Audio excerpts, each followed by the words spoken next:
Good evening. कैसे आप लोग?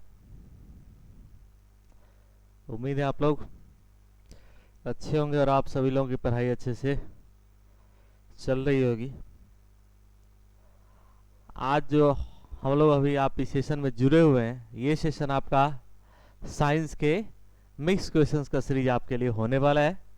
ठीक है, जिसमें हम आपको जो हमारा मॉडल सेट चल रहा है, उस मॉडल सेट में जो हमारे महत्वपूर्ण सवाल हैं साइंस के, उसको हम लोग करवाएंगे आपको। हमने मॉडल सेट 1 आपको करवा दिया था, ठीक है। और आज के क्लास में हम लोग मॉडल सेट 2 में जो हमने प्रश्न रखे थे, उसको हम लोग आज डिस्कस करने वाले हैं। ठीक है, ये प्रश्न जो है बहुत ही ज़्यादा आपके लिए आगामी एग्जाम में बहुत ही ज़्यादा फायदेमंद हो सकता है। ये संभावित प्रश्न है जो कि आपके एग्जाम में आने वाले हैं। ठीक है, तो इस वीडियो को आप लोग ध्यान से देखेंगे, जो भी आपका डाउट्स है उसको अच्छे से क्या करेंगे, क्लियर करेंगे। जैसा कि आप लोगों को पता भी लग गया होगा कि जो आपका खास तौर से अगर हम बात करें एलपी का, तो जो आपका एग्ज़ाम है वो फर्स्ट वीक ऑफ जुलाई वो स्टार्ट हो जा रहा है। हार्डली आपके पास 20 दिनों का टाइम जो बचा हुआ है, इससे ज़्यादा आपके पास टाइम नहीं है। आपका 10 से 15 दिन के अंदर एडमिट कार्ड आ जाना है और साथ ही साथ आपका फर्स्ट वीक से आपका जो एग्ज़ाम है वो स्टार्ट हो जाना है। ठीक है, इसके अलावा भी आपका बिहार एसएससी में भी साइंस है 25, वहाँ भी अगर बात करोगे तो आपका जुलाई में उसका भी कुछ ना कुछ नोटिफिकेशन आ जाएगा कि कब एग्ज़ाम होगा, कब कैसे क्या होगा। उसका डेट तो फिक्स नहीं, पर जुलाई में सारा उसका जो शेड्यूल है वो आने की संभावना अभी फिलहाल में दिखाई पड़ती है। ठीक है, चलिए आइए आज के सेशन की शुरुआत हम लोग करते हैं। देखते हैं हमारा पहला क्वेश्चन क्या है। देखिए, हमारा एजुकेशन अड्डा का टीम, जिसमें कई सारे टीचर्स हैं जो कि अपने अपने फील्ड में आपके लिए बेहतरीन कॉन्सेप्ट और बेहतरीन तरीके से टीचिंग करते हैं आप लोगों के लिए। आइए आज का सेशन देखते हैं। साइंस 100% सिलेक्शन का बिहार एसएससी एलपी टेक्नीशियन के लिए साइंस 100% सिलेक्शन सीरीज, जिसमें हम आपको मिक्स क्वेश्चंस का सीरीज, और शाम सवेरे के सवेरे आप लोगों के लिए 7 बजे से एनसीईआरटी साइंस चैप्टर वाइज भी चल रहा था, वो भी आप लोगों के लिए लगातार चल ही रहा है। देखिए पहला क्वेश्चन कह क्या रहा है हमारा।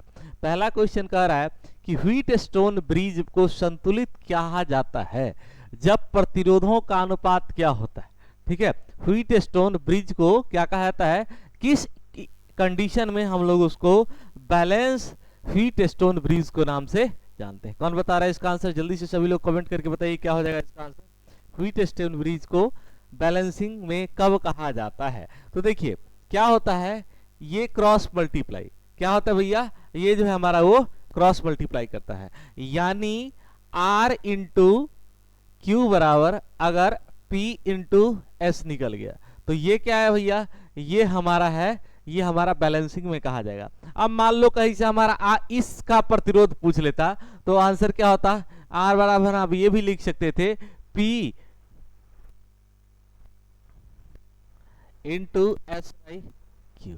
ये भी जो है हमारा, ये अगर सेपरेट हमको प्रतिरोध निकालने बोलता तो हम लोग ऐसे निकाल सकते, जैसे हमने आर का लिखा वैसे आप लोग क्यू पी और एस का भी लिख सकते थे, लेकिन हमको इसकी जरूरत नहीं है। हमको लिखना है इस फॉर्म में, रेशियो के फॉर्म में लेके आना है। ठीक है, किस फॉर्म में लेके आना है भाई, हमको रेशियो के फॉर्म में लेके आना है। तो देखो क्या हो जाएगा, जल्दी से बताइए, जल्दी से बताओ।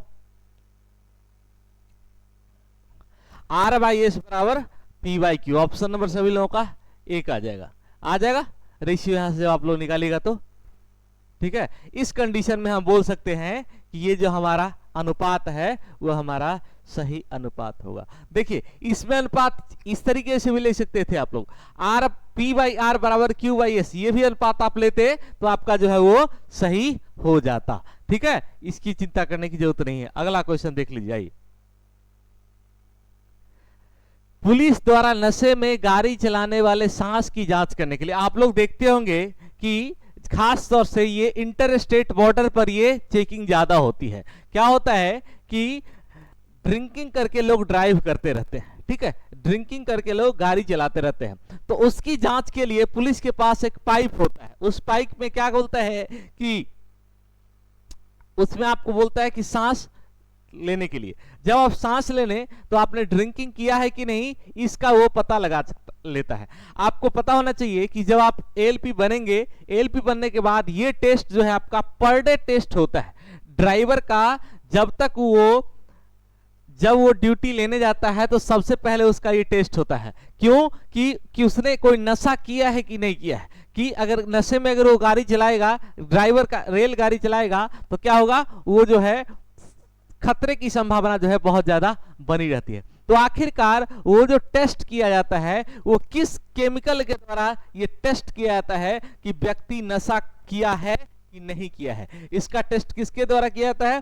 आपके पास ऑप्शन है पोटेशियम डाइकार्बोनेट सल्फ्यूरिक अम्ल, पोटेशियम परमैंगनेट सल्फ्यूरिक अम्ल, सिल्वर नाइट्रेट लेपित सिलिका जेल, या फिर आपका हल्दी। पोटेशियम डाइक्रोमेट सल्फ्यूरिक अम्ल, ऑप्शन नंबर 1 जो होगा आपका सही और सही आंसर हो जाएगा। इस पाइप में जो केमिकल होता है, ठीक है, जहां पर आपको बोलता है कि आप फूकिए, सांस लीजिए, उस प्रक्रिया में क्या होता है कि केमिकल जो है वो एब्जॉर्ब कर लेता है, वो पता लगा लेता है कि किस व्यक्ति ने नशा किया है या नहीं किया है। ठीक है, इसका पता जो है इसके द्वारा लगाया जाता है। ठीक है, चलिए ऑप्शन नंबर सभी लोगों का 1 आएगा और जिनका भी ऑप्शन नंबर 1 आएगा उनका सही और सही आंसर सभी भाई लोगों का हो जाएगा। ठीक है भाई लोग, अगला क्वेश्चन देखिए, बताइए माइका क्या है? बहुत ही आसान क्वेश्चन है।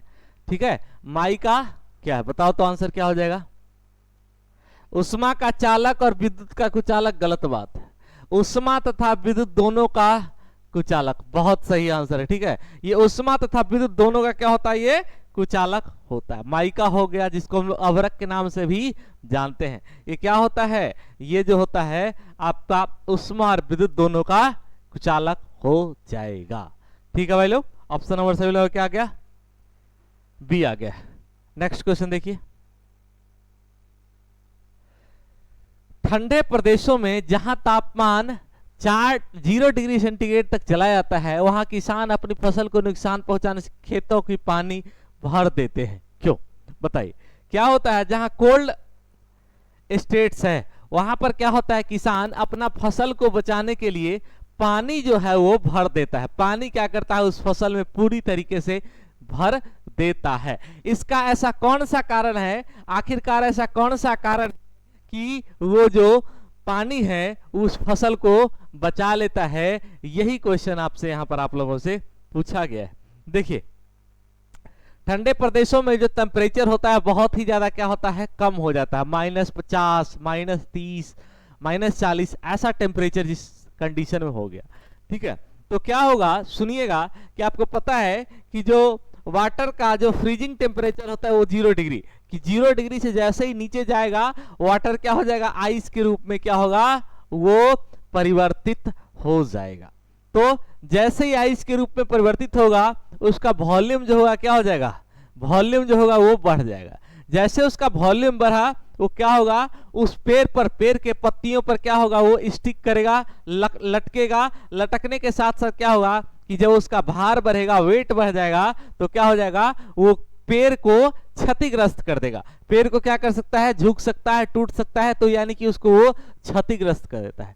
तो इस चीज से बचाने के लिए किसान क्या करता है कि पूरी तरीके से जितना फसल है उतना लेयर तक वो पानी लगा देता है। फिर होता क्या है कि आइस जो है धीरे धीरे क्या होता है? वो आपका मेल्ट होता रहता है और फसल जो है किसान का वो सुरक्षित रहता है। ठीक है, आइए अब ऑप्शन, ठंडे जल प्रदेशों में प्रचुरता पाई जाती है। बहुत गलत बात।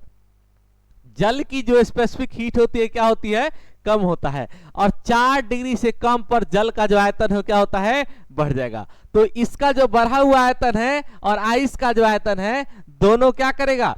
दोनों क्या करेगा? अपने आप को काउंटर करेगा, न्यूट्रलाइज करने की कोशिश करेगा, और साथ ही साथ उसके बाद जो है, उसके बाद क्या होगा? जो आपका फसल है वो सुरक्षित रहेगा। ऑप्शन नंबर बी आया, बिल्कुल सही आंसर आ गया था। अगला क्वेश्चन देख लीजिए, बताइए इसका आंसर आप लोग। ऊष्माक्षेपी अभिक्रिया। देखो, 2 प्रकार का आपका रिएक्शन होता है। एक होता है आपका ऊष्माक्षेपी और दूसरा है आपका ऊष्माशोषी।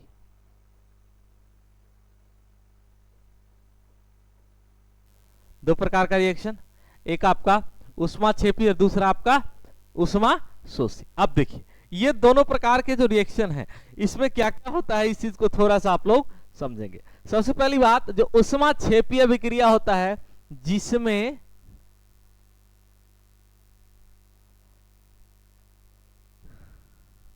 ऊर्जा निकलती हो, ऊर्जा निकले या फिर उष्मा निकले, ऊर्जा स्लैश उष्मा लिख लो, ऊर्जा स्लैश उष्मा निकलता हो,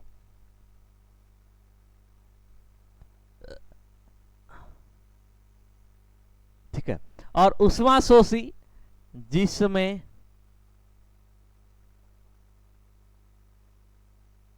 ऊर्जा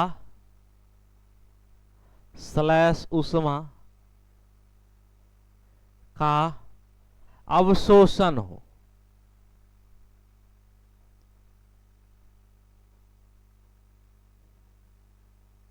ठीक है। चलिए देखिए अब हमसे क्वेश्चन क्या पूछा है, इस चीज को समझिएगा। उस जो हमारा उष्मा क्षेपी होता है इसमें आपको हीट देना पड़ेगा और हीट जो है बाहर निकलेगा, और जो आपका उष्मा शोषी होता है इसमें क्या होता है, हीट जो है वो एब्जॉर्ब कर लेता है, शोषण हो जाता है, अवशोषण हो जाता है हीट का। आइए क्या है कि उष्मा क्षेपी अभिक्रिया के साम्यावस्था, ठीक है, साम्यावस्था स्थिरांक पर तापक्रम बढ़ने पर क्या प्रभाव पड़ेगा, ठीक है। वो सैचुरेटेड स्टेट में था, वो बैलेंस साम्यावस्था कहने का मतलब वो बैलेंसिंग स्टेट में था। बैलेंसिंग स्टेट में जब उसका टेम्परेचर हम बढ़ाएंगे तो क्या प्रभाव पड़ेगा, देखिए बैलेंसिंग स्टेट जैसे ही टेम्परेचर बढ़ाएंगे तो उसका जो प्रभाव है वो क्या होने लगा, वो बढ़ने लगेगा। ऑप्शन नंबर सही लोगों क्या हो जाएगा, ए। जिनका भी ए आया है सही, और सही आंसर आप लोगों का आ गया है। अगला क्वेश्चन देखिए,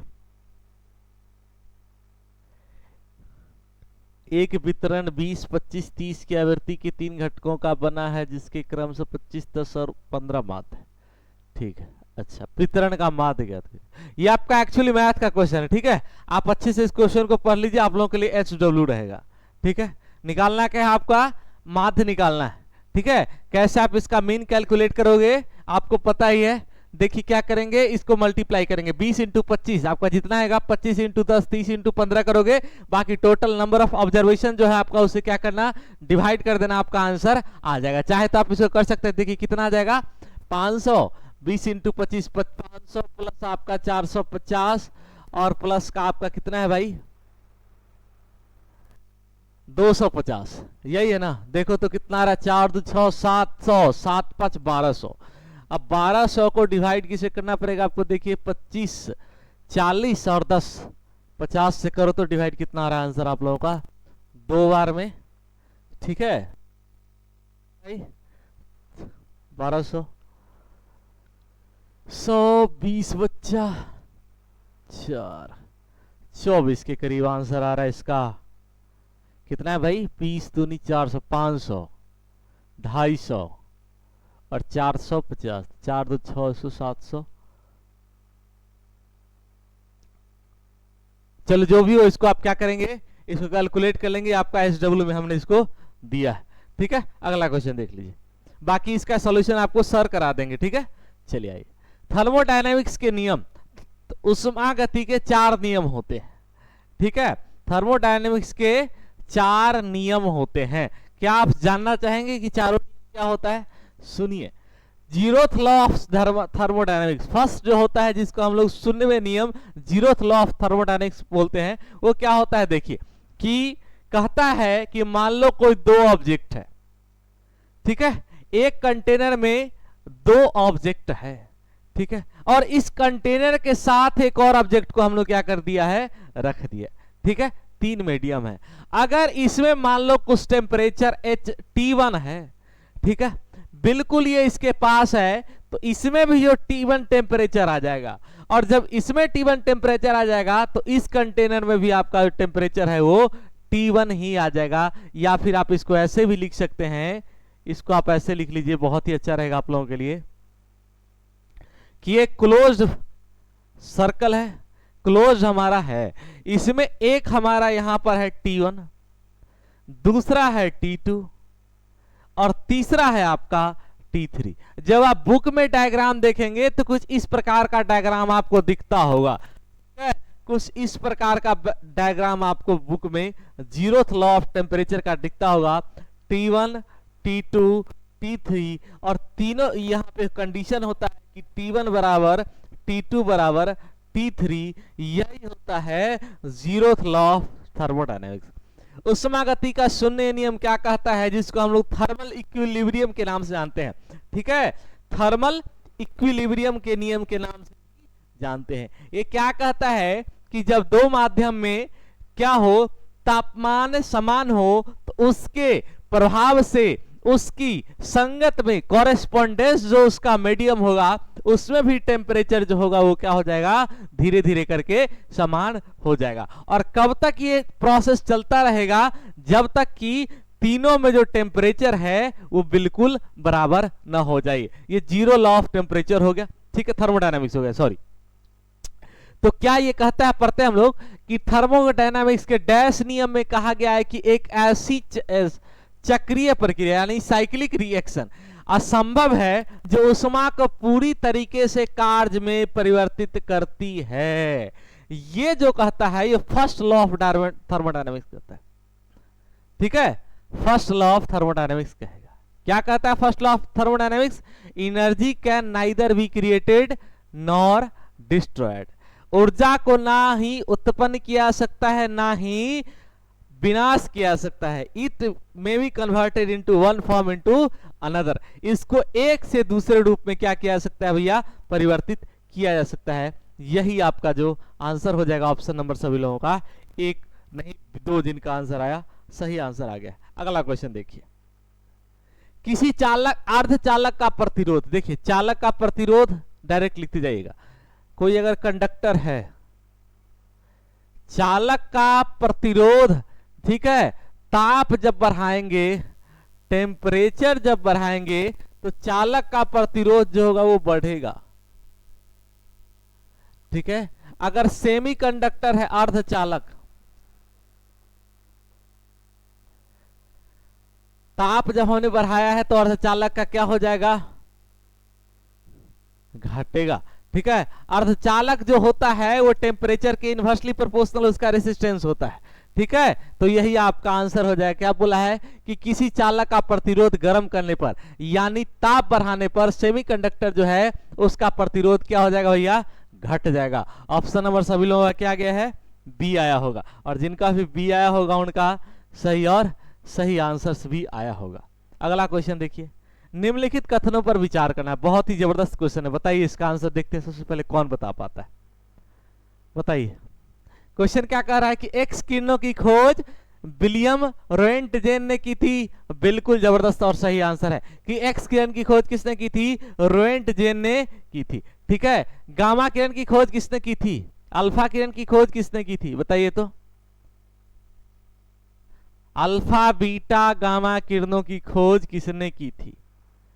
ठीक है, चलिए कमेंट करके आप लोग बताइएगा कि अल्फा बीटा और गामा किरण की खोज किसने की थी। एक्स किरण की खोज किसने की थी, रोएंटजेन साहब ने। एक्स किरण का तरंगदैर्ध्य बहुत अधिक होता है, बहुत गलत बात है। ठीक है, एक्स किरण का तरंगदैर्ध्य होता है लगभग 1 एंगस्ट्रॉम के बराबर होता है, लगभग मात्र 1 एंगस्ट्रॉम के बराबर होता है। ठीक है, रेडियो एक्टिविटी की खोज हेनरी बेक्वेल ने की थी। ये भी बिल्कुल आपका सही और सही आंसर हो जाएगा। तो देखिए 1 और 3 कहां है आपका, ऑप्शन नंबर 3 में।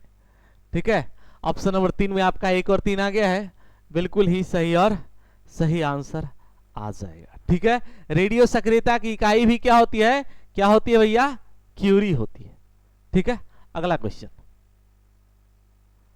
एसएचएफ यानी simple harmonic motion, simple harmonic motion से गुजरने वाले कण के लिए वेग को विस्थापन के मुकाबले में विस्थापित किया जाता है। यानी आपको बनाना क्या है, सिंपल हार्मोनिक मोशन में इधर आपको वेलोसिटी है और ये हमारा डिस्प्लेसमेंट है।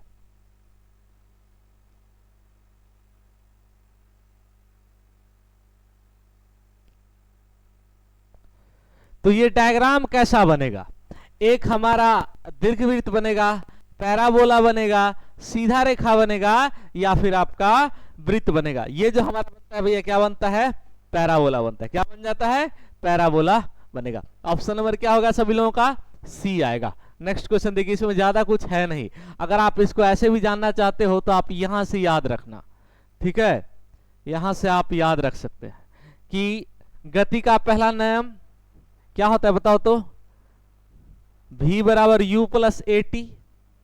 दूसरा नियम क्या है, s बराबर आपका ut plus half A T square. और तीसरा नियम क्या है, v स्क्वायर बराबर u स्क्वायर प्लस 2as, यही होता है। अब तीनों में क्या करिए आप, पूछा जाता है कि बताइए गति के पहले नियम से हमको कौन सा रिलेशन मिलता है, सेकंड नियम से कौन सा रिलेशन मिलता है, थर्ड नियम से कौन सा रिलेशन मिलता है। ये क्वेश्चन आपसे पूछा गया है, याद रखिएगा। क्या करिए आप, सबसे पहले सब में u और t को हटाइए, u बराबर आप 0 रख दीजिए और u को भी नेग्लेक्ट कर दो और a को भी नेग्लेक्ट कर दो। इनिशियल वेलोसिटी और एक्सेलरेशन सब को हटाओ। तो देखो पहला कंडीशन में जब इस दोनों को हटा दो u और a को, बचेगा क्या, ध्यान से देखिएगा। पहला कंडीशन में जब आपने u को हटा दिया और a को हटा दिया तो बचा आपका v t, यही बचा। दूसरे में देखिए u को यहां से हटा दीजिए, a को यहां से हटा दीजिए, बचा क्या, s बराबर आपका बच जाएगा s और t, ठीक है। तीसरा में देखिए u हटाइए a हटाए, बचा क्या, v और s, यही बचा। यही रिलेशन देता है कि यहां पर देखो ये देता है वेग, वेलोसिटी, समय। पहला गति के पहले नियम से वेग समय ग्राफ, दूसरा नियम से एस हमारा जो है विस्थापन समय ग्राफ, ठीक है, एस और विस्थापन समय, विस्थापन समय, ठीक है। और तीसरा वाला में देखिए क्या है, वेग विस्थापन। तीसरा में क्या है भैया, वेग विस्थापन।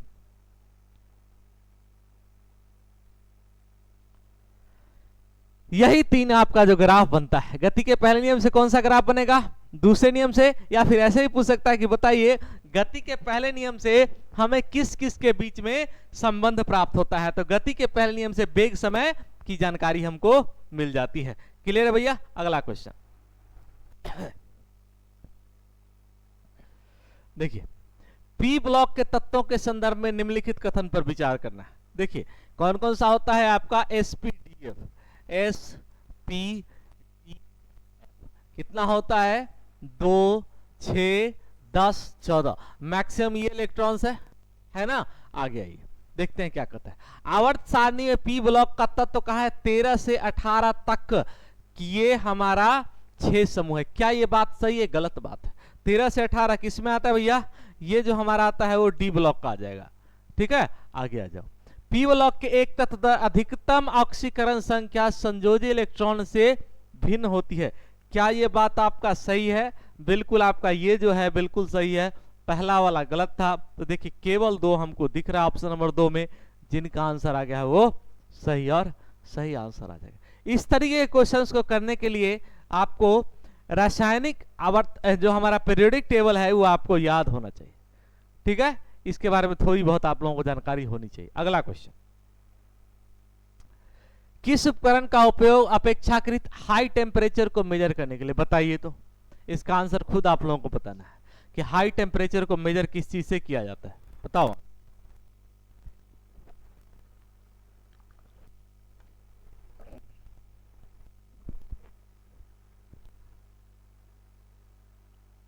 देखिए क्वेश्चन क्या है कि उच्च तापमान को मापने के लिए हम लोग किसका प्रयोग करते हैं भैया, पायरोमीटर का प्रयोग करते हैं। चलिए अमीटर से क्या मापते हैं हम लोग, धारा, ठीक है। चलिए अब बताइए तो बोलोमीटर से क्या मापते हैं, फ्लक्स मीटर से हम लोग फ्लक्स मापते हैं, ठीक है। चलिए लेकिन बताना है आप लोग को बोलोमीटर से क्या मापते हैं, कौन बता रहा है, जल्दी से बताओ आंसर इसका। बोलोमीटर से क्या मापा जाता है, कौन बता रहा है इसका आंसर। चलिए अगले क्वेश्चन की तरफ चलते हैं। बोलोमीटर का आंसर आप लोग करिएगा। पिछली क्वेश्चन का भी आंसर आप लोगों ने नहीं किया था, हमने आपसे पूछा था किसके बारे में, आपका जो माध्य निकालना था उसका हमने पूछा था आपसे, बताइए इसका आंसर। यदि साबुन के 2 भिन्न भिन्न व्यास के बुलबुले को एक नली द्वारा एक दूसरे के संपर्क में लाया जाए तो क्या घटित होगा, ठीक है। देखिए साबुन को एक हमारा ये पाइप ये है, दूसरा पाइप आकार में बड़ा है, ठीक है, एक छोटे आकार का पाइप, दूसरा हमारा बड़े आकार का पाइप है। क्या कहा गया है कि इस दोनों का जब हम लोग क्या कराएंगे, कांटेक्ट कराएंगे, यानी ये इस तरीके से भाई ये ऐसा हो जाएगा। अब क्या बोला है, तो क्या घटित होगा, दोनों बुलबुले का आकार वही रहेगा, छोटा बुलबुला छोटा हो जाएगा, बड़ा बुलबुला बड़ा हो जाएगा। छोटा दो समान आकार प्राप्त करने के लिए छोटा बुलबुला बड़ा बुलबुला के आकार का हो जाएगा। दोनों बुलबुले संपर्क में आते ही क्या हो जाएंगे, फट जाएंगे। क्या ये बात सही है? इसका आंसर कौन बता रहा है, जल्दी से बताइए सभी लोग। आंसर सी आ रहा है, बिल्कुल आप लोगों का सही आंसर है ऑप्शन नंबर सी, और बिल्कुल आप लोगों का जो है सही और सही आंसर है। अगला क्वेश्चन, किसी चालक के चुंबकीय क्षेत्र में समांतर दिशा में गति करने पर प्रेरित ईएमएफ। देखिए कोई हमारा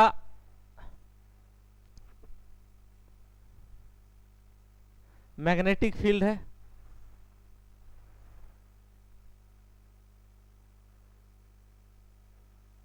ये है ना, अरे यहां या ना है। चलिए अब क्या बोला है कि अगर इसके पैरेलल में हम लोग क्या करेंगे, जब हम लोग गति करेंगे तो ईएमएफ क्या हो जाएगा, तो पैरेलल में ईएमएफ क्या हो जाएगा, 0 हो जाएगा। क्लियर है? ठीक है ना भाई। नेक्स्ट क्वेश्चन देखिए, निम्न में से किसकी अनुपस्थिति में अंतःद्रव्यी जालिका चिकनी होती है? बताइए किसके उपस्थिति के कारण जो हमारा इंडोप्लाज्मिक रेटिक्यूलम है वो क्या हो जाता है, हमारा वो हो जाता है अपना, क्या हो जाता है, चिकना हो जाता है। लाइसोसोम, वॉक्यूल्स, राइबोसोम, या फिर आपका जीव द्रव्य झिल्ली, जीव द्रव्य झिल्ली, प्लाज्मा मेम्ब्रेन के कारण। ठीक है भाई, ऑप्शन नंबर सभी लोग क्या मार देंगे, ऑप्शन नंबर सभी लोग 4 मारेंगे। आप देखेंगे यहां से याद रखेगा, लाइसोसोम को हम लोग सुसाइड बैग बोलते हैं, सुसाइड बैग यानी आत्महत्या की थैली।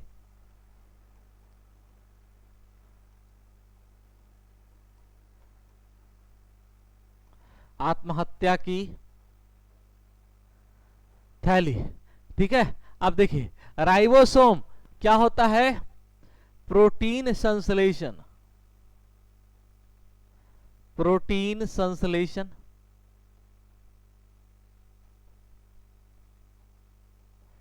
प्रोटीन की फैक्ट्री भी राइबोसोम को कहा जाता है, याद रखेगा।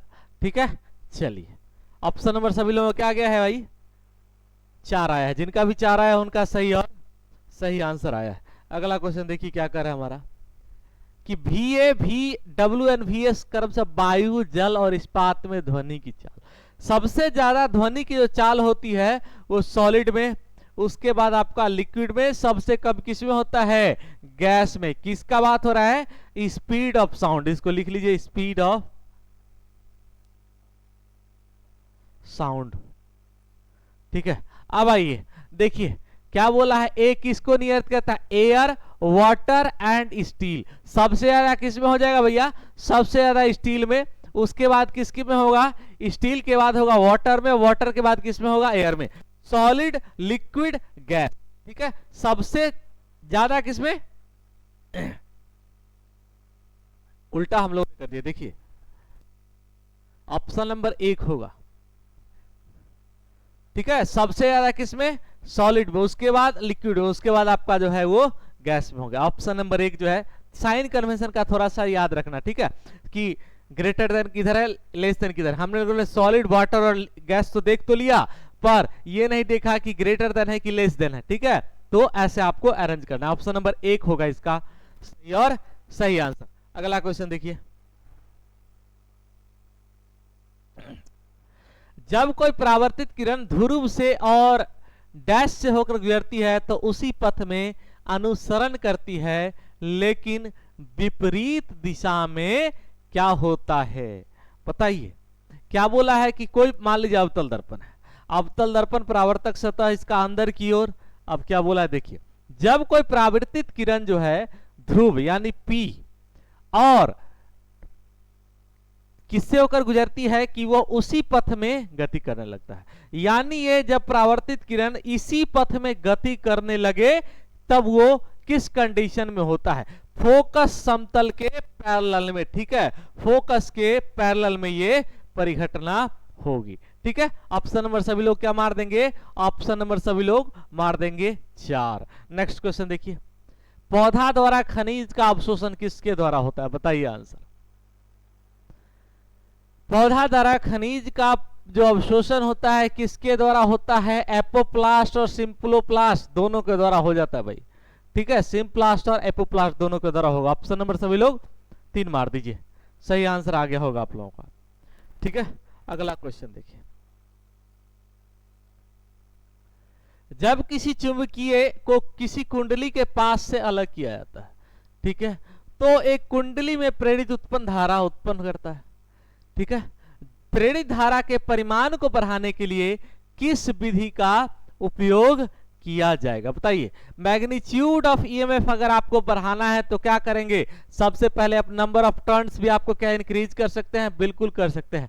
चालक की गति में वृद्धि कोई बड़ी बात नहीं है, कुंडली की तारकता में प्रतिरोधकता को वृद्धि करे, यह भी आपका सही आंसर नहीं, ऑप्शन नंबर 1 ही जो होगा वो सही और सही आपका आंसर हो जाएगा, ठीक है।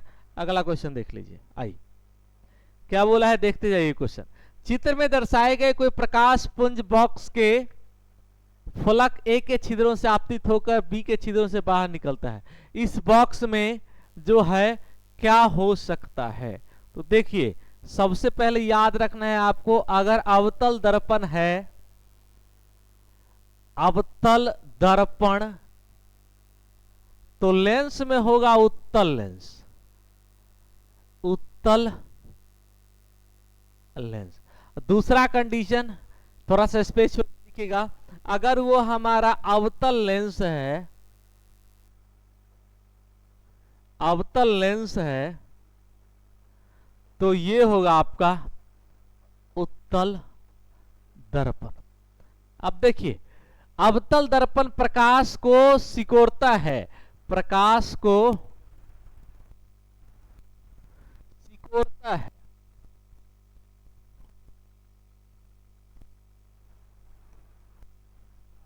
ठीक है, और अवतल लेंस और उत्तल दर्पण जो है प्रकाश को फैलाता है, प्रकाश को भैया क्या करेगा, ये फैलाता है। अब आइए आंसर की तरफ आते हैं हम लोग। क्वेश्चन क्या पूछा है कि देखो ये प्रकाश था, समांतर प्रकाश था, उसको क्या किया गया है, बिंदु स्रोत से प्रकाश को ये फैलाने का काम कर रहा है। तो प्रकाश को फैलाने के लिए या तो अवतल लेंस होगा या फिर उत्तल दर्पण होगा। देखिए आपको अवतल लेंस हमको दिख रहा है, ऑप्शन नंबर आप लोग 1 में ही दिख रहा है हम लोगों को, और ऑप्शन नंबर 1 जो होगा वो बिल्कुल सही आंसर हो जाए, ठीक है। चलिए, एक बिंदु स्रोत से प्रकाश को फैलाना ये अवतल दर्पण नहीं, अवतल लेंस या फिर उत्तल दर्पण का कार्य होगा। क्लियर है। अगला क्वेश्चन देखिए। हाँ जी, ये था आज का हमारा लास्ट क्वेश्चन। उम्मीद है आपको ये सेशन पसंद आया होगा। अगर आपको ये सेशन पसंद आया तो आप इस वीडियोस को लाइक करेंगे, साथ ही साथ दोस्तों के साथ शेयर करें। कैसा लगा आज का ये सेशन कमेंट करके जरूर बताइएगा। ये जो हमने ऑफलाइन में हमारा जो ऑनलाइन में या फिर ऑफलाइन में जो हमारा मॉडल सेट चल रहा है, उसी में हमारा ये आपका था, जिसमें हम लोग साइंस के फिक्स क्वेश्चंस को कर रहे थे। उम्मीद है इससे आपको काफी ज्यादा बेनिफिट होगा, और इसी तरीके के जो क्वेश्चंस है आपके आगामी एग्जाम में आने वाले हैं, ठीक है। लास्ट टाइम है एग्जाम में, क्या अभी आपके पास अब कोई भी चारा नहीं है, सिर्फ और सिर्फ आप जितना नंबर ऑफ प्रैक्टिस करोगे उतना ही ज्यादा आपका बेनिफिट होने वाला है, ठीक है। इस चीज को आप लोग ध्यान में रखेंगे। क्लियर है मेरी बात यहां तक। चलिए आज के सेशन में इतना ही रहेगा, फिर आप लोगों से कल मिलेंगे। तब तक के लिए आप लोगों का थैंक यू, जय हिंद।